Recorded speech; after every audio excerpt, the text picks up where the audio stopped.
नंदुरबार जिल्हा परिषदेच्या ई आरोग्य धमनी या अभिनव उपक्रमाला केंद्र सरकारचा प्रतिष्ठित राष्ट्रीय ई गव्हर्नन्स सुवर्ण पुरस्कार 2026 जाहीर झाला आहे। जिल्हाधिकारी डॉक्टर मिताली सेठी आणि जिल्हा परिषदेचे मुख्य कार्यकारी अधिकारी नमन गोयल यांच्या संकल्पनेतून साकारलेल्या या उपक्रमात खुशी बेबी संस्थेच्या सहकार्याने दुर्गम आदिवासी भागातील गर्भवती महिला व बालकांचे डिजिटल ट्रॅकिंग केले जाते। यामुळे वेळेवर उपचार मिळून कुपोषण व माता बाल मृत्यू दर कमी होण्यास मोठी मदत झाली आहे।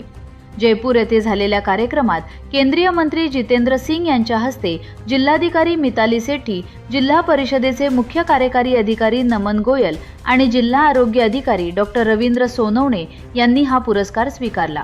जिल्हा पातळीवरील ई गव्हर्नन्स उपक्रमांमध्ये देशातील 17 सर्वोत्तम प्रकल्पांमध्ये ई आरोग्य धमनीची निवड झाली आहे। नंदुरबार प्रशासनाच्या या यशाबद्दल सर्व स्तरातून कौतुक होत आहे।